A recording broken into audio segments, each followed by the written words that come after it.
With just 1 week left until the provincial election, Ontario's political leaders are getting in their last opportunities to wooing voters to their team. And they're using a Team Canada approach and hoping advertisements during the Four Nations hockey tournament can push them over the edge. Sean Jeffords has the latest from the campaign trail. Doug Ford on the campaign trail, decked out in a hockey jersey in anticipation of the Four Nations Cup final. Backed by Nova Scotia Premier Tim Houston, the PC leader announced he'll break down Canada's interprovincial trade barriers if he's re-elected, all in a bid to fight Trump's tariff threats. As we build up Canada's economy, we need to tear down internal trade barriers. Internal trade barriers cost Canada's economy $200 billion every year. But Ford found himself playing defense during the campaign stop in Milton, under pressure from opposition leaders who say he's been absent from the campaign trail.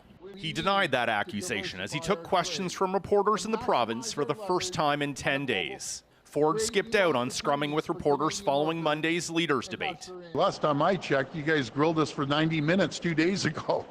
I'm out in front of the people more than anyone. So anyways, next question. Bonnie Crombie started the final leg of the race by targeting Ford's record on health care during a speech in downtown Toronto. And the Liberal leader says she's confident voters are moving to her party as the most viable option for change in the election. I know we're the underdogs in this race, but I also can feel the momentum shifting. I can feel the wind in our sails, and I feel the desire for change growing door after door after door.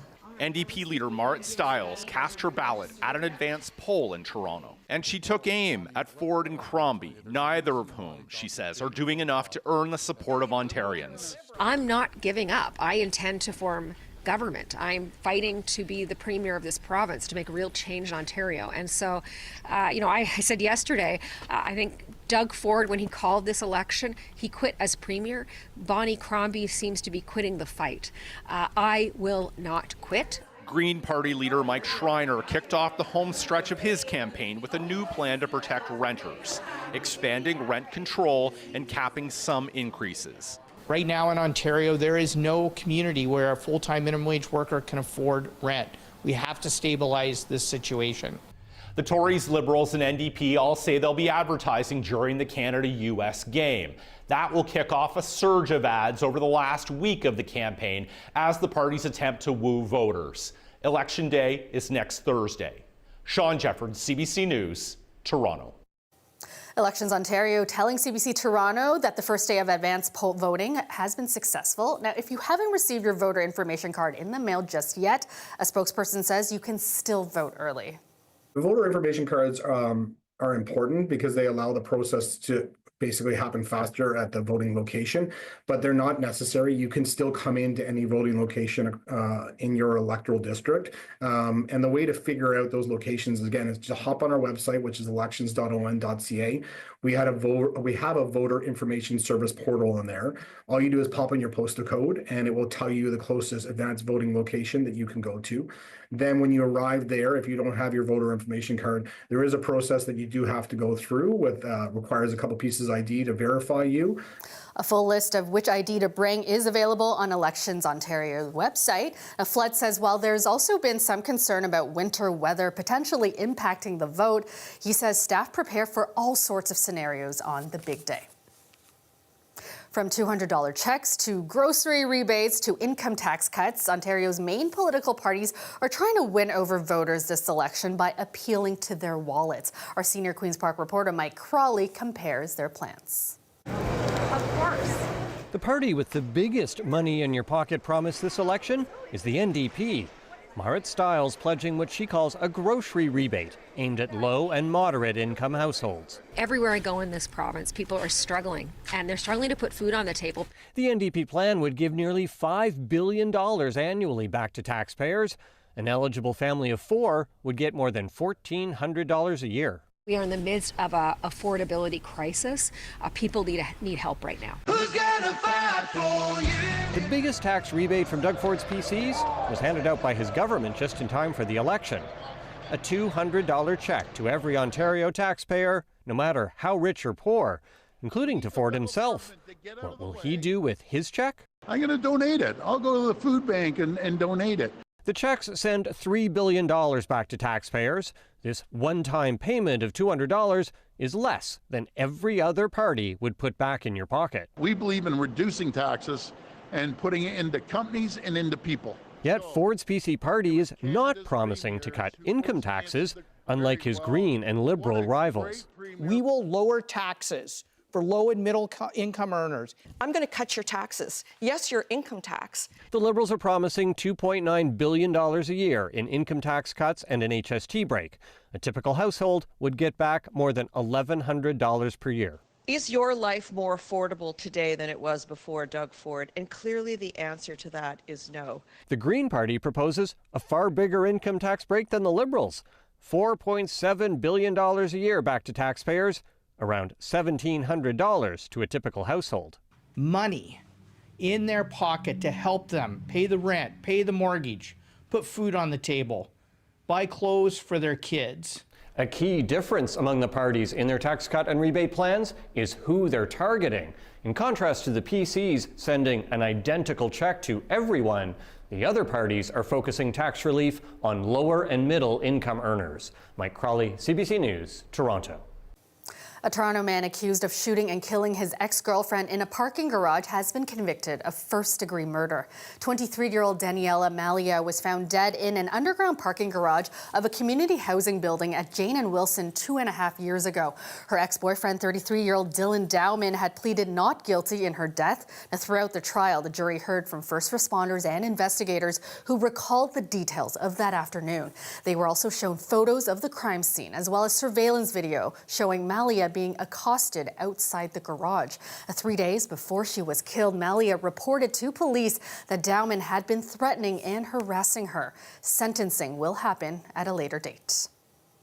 York police have made multiple arrests in connection with an organized crime ring responsible for targeted residential break-ins all over the GTA.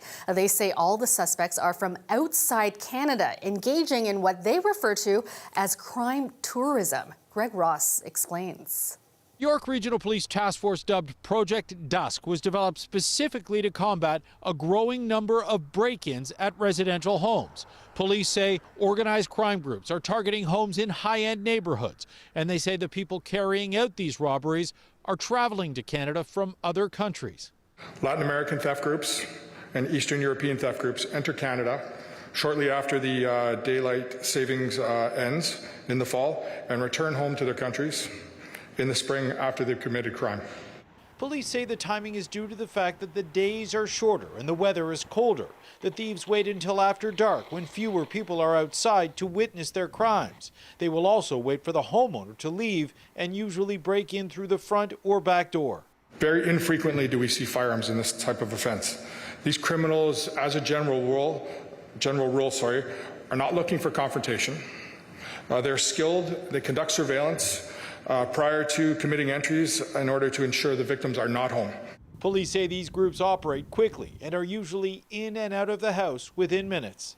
The thieves generally look to steal items that they can liquidate quickly, such as cash, small electronics, purses, jewelry, and passports. In some cases, the thieves are using high-tech signal jammers like these ones that were seized by police. Signal jammers are generally used to defeat wireless cameras, it defeats radios, it defeats cell phones, it dampens that area. So a lot of the cameras that are set up by residents, it'll defeat that. So within Canada, we're not allowed to have those. At a press conference today, police brought in a victim of one of these break-ins, a woman named Natalia. She shares a home with her mother. She says in addition to having their home ransacked, with drawers emptied and furniture destroyed, her mother lost important items connected to her father, who passed away several years ago. My mom's engagement ring, their wedding bands, my dad's belongings, every last memory we had of him. After a 4-month investigation, police have charged 20 people involved with 6 different organized crime groups. They're facing a combined total of 230 charges. Police have also put out a warrant for the arrest of one other person they say was involved. Greg Ross, CBC News, Aurora. The dig out continues in the city, and it's going to take a while to get all that snow removed, up to 3 weeks after the 2 big winter storms we got. The mounds of snow making it especially difficult for those with mobility issues. Mayor Olivia Chow speaking to CBC's Here and Now today, asking everyone to practice patience.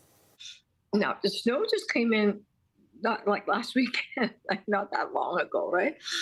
So at least the road, main road, are able to get through. It's the pedestrians, the people that have strollers and wheelchairs that are having a hard time, or seniors. The city says if you see these orange signs in the snowbanks, remove your vehicles to make it easier for crews to get in. Mayor Chow adding that anyone struggling to get around can call 311 and the city will assist. Well, it's now been 3 days since a Delta Airlines plane crashed at Pearson Airport. The wreckage has been removed, but the work continues to get the runway back up and running. The airport is still reporting numerous delays and cancellations. Sunwing today canceling multiple flights to the frustration of many passengers. Tyler Cheese has the latest. I'm very angry. I found out yesterday around 8:30 that they were canceling my flight. Passengers at Pearson disappointed with ongoing flight delays and cancellations. That includes Sunwing Airlines, which announced it's canceled all southbound flights from the airport. One of these men will miss his sister's wedding in the Dominican Republic. They just keep throwing words at you. Try to figure it out yourself. They gave us a couple numbers that we already called. In a travel alert, Sunwing says the cancellations are due to recent weather disruptions, crew availability constraints, and extremely limited hotel capacity. But cancellations and delays have been common since the Delta Airlines crash on Monday. The aircraft wreckage was removed from the runway Wednesday evening, but 2 of Pearson's runways remained closed a day later. Experts explain the runway itself also needs to be inspected. No doubt there's probably some damage due to the wing coming off and the fuselage sliding inverted. It will probably damage some of the pavement, the macadam, on the runway. Additionally, we had snow on there, and we really don't know if the snow is hiding any of the damage. So they'll make a very careful inspection of the runway before they reopen it. In a social media post Thursday afternoon, Pearson said staff are working hard to reopen the runways as soon as possible, but safety is the top priority. As for the aircraft itself, it's now been moved to a nearby hangar for further inspection, which is expected to take some time. Normally, this takes between 1.5 years and 2 years. Does not happen fast, but because this is a high-profile accident in a very strategic place, there's probably going to be some effort to put on the teams to work a little bit more quickly. The findings of the investigation will also impact any legal action passengers involved in the crash may take. Any traveler, any customer, they're going to want to know those facts to decide what it is, in fact, that they're going to do. On Wednesday, Delta announced it's offering $30,000 American to all of the 76 passengers on the flight. The airline says that offer comes with no strings attached. Tyler Cheese, CBC News, Toronto. Canada's largest private sector union says it is gravely concerned by Stellantis' unexpected announcement that it's halting work at the Brampton assembly plant. Work on the electric and gas Jeep Compass vehicles was set for production at the plant later this year. Stellantis said Thursday it is temporarily pausing work on both the Jeep model and plant. Unifor said Stellantis has reassured the union that production plans are still in place, but the union says the pause brings those plans into doubt, adding the threat of tariffs and the repeal of EV initiatives are creating chaos in the auto industry. Welcome back. We've been discussing traffic a lot here at CBC Toronto. Now, last month, we unveiled a 3-part series looking at traffic solutions. Today, we are sharing ideas from the private sector that are over a year in the making. The Toronto Region Board of Trade created a congestion task force made up of businesses in all kinds of sectors, from real estate and construction to tech and finance. Well, today, they unveiled their congestion action plan, billed as an immediate roadmap to fix gridlock in Toronto. Angelina King has those details. The Toronto Region Board of Trade says congestion costs the Greater Toronto-Hamilton area nearly $50 billion a year in socioeconomic costs. And if it's not fixed now, Toronto's future is in jeopardy. Making a significant dent in our traffic gridlock would be the single most powerful thing City Hall can do to unleash our economic strength. Today, the Board of Trade unveiled its Congestion Action Plan, put together after a year of work by its Congestion Task Force and outside engineering and consulting firms. The report lays out 5 actions. First, reduce lane closures, changing how construction companies are charged when they take up a lane. The city is bringing in some changes, including raising fees. The report also suggests allowing 24/7 construction where possible. The second, enforce the rules of the road by implementing automated enforcement cameras to catch drivers blocking intersections, double parking, and stopping in bike lanes and bus stops. Next, unclog the arteries. The report says the most congested arterial roads like the Gardner and Bloor Street are no longer serving their purpose of keeping traffic flowing, and so they all must be managed as a network. It also recommends removing bike lanes, parking, and curb cafes from certain roads. Clear the bottlenecks by re-engineering roads around the Gardner and implementing ramp metering and zipper merging, which helps pace vehicles onto a freeway. And finally, implement accountability mechanisms, appointing a civic cross-departmental czar who reviews all city business through a congestion lens. I think you could, implement most of it in a year, to be honest. The Board of Trade is calling on the city to fully adopt the plan. In this spring, we will have a revised version of the congestion management plan, and I'm looking forward to city staff incorporating a number of these recommendations into that congestion management plan revision. So this is a high priority for the city. The solutions that they propose are a real mixed bag. I think to me, some of them are effective and should be done immediately, but taking away bike lanes off of major arterial roads, that has to be done with extreme care, and the data is showing that that's not having a huge impact overall. Planning expert Maddie Simiatiki says the report misses a big one, transit. We need to be providing alternatives, and we could be doing that quickly with dedicated transit lanes as some of the bigger mega projects are coming online. The Board of Trade says those 5 actions are more immediate solutions. Their longer-term recommendations do include an improved public transportation system and then a conversation about congestion pricing, though both levels of government have said that is off the table. Angelina King, CBC News, Toronto. The city's new WNBA team, the Toronto Tempo, has selected its general manager, introducing Monica Wright-Rogers to fans this morning. I could not be more honored to step into this role with this team at this time. Of course, general manager roles are always special, but I truly believe that there is no better general manager role in the league than this one. Wright-Rogers is a 2-time WNBA champion with the Minnesota Lynx and spent the last 2 seasons with the Phoenix Mercury. She will now work on finding a head coach and more players. The team begins its historic first season in 2026. Meanwhile, the Toronto Raptors were at the MLSE Launchpad facility today, meeting with over 100 local youth in celebration of Black Student Day. The team also announcing rookie player Jacoby Walter as the Launchpad's new team ambassador. It's just a blessing just to be in this position, just to help out the community. I always wanted to, as soon as I got here, I was looking for an opportunity how I could get into the community and just help others. But just always growing up, you look up to people and you start following into them, and I wanted to be that person for somebody else. Walter is the 3rd Raptor to take on the role, building on the groundwork by Fred VanVleet and Jakob Poeltl. As ambassador, Walter will help develop MLSE Launchpad's mission to support the city's youth through recreation programming.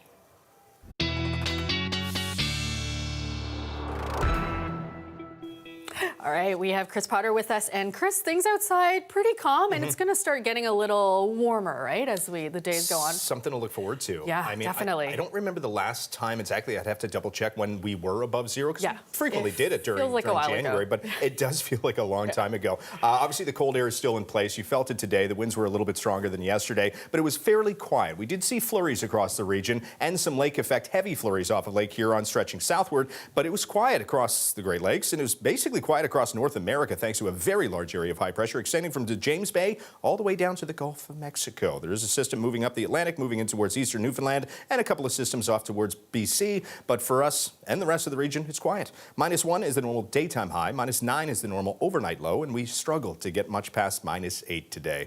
And that's basically the average temperature across our entire forecast region. The flurry's starting to come to an end. The lake effect flurries off of Lake Huron will come to an end as well. And this is going to be all thanks to a weak ridge of high pressure kind of forcing all this cloud, all those flurries off towards the east. So what that means for the day on Friday, we see a little bit more sunshine than cloud. In fact, we might see mostly sunshine for a few hours during the late morning and into the afternoon. Daytime highs, I'm afraid, will still be seasonably cool. As we get through Friday night and into Saturday, there will be a little bit more cloud moving in. There's an upper disturbance moving through northern Ontario that will give flurries and pockets of light snow arriving off the eastern shoreline of Georgian Bay as we get into Saturday afternoon. But you notice the GTA, the Golden Horseshoe, we're not seeing much of anything. I can't rule out a few rogue snowflakes here and there, but that's basically all she wrote.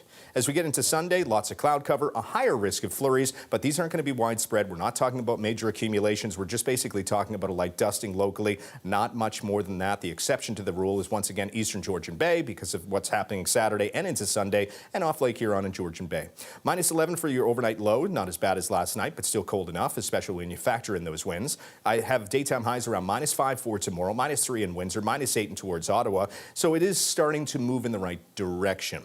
Still cooler than average Friday night and into Saturday morning. Southwesterly winds start to gust upwards of 45 to 50 kilometers an hour on Saturday, and with gusty southwesterly winds, that usually brings in warmer air. Not necessarily noticeable on Saturday with a high near -3, but we arrive at 0 for Sunday with those flurries. Monday, a little bit of snow in the morning, then drizzle through the afternoon with a high near 3, and then 4 for us Tuesday with a chance of showers. Nothing in the forecast like we experienced last week, right? Very quiet. Good for the crews out there who are still digging it out. Thanks so much, Chris. That's all the time we have tonight. Thanks for watching. Have a great night, everyone.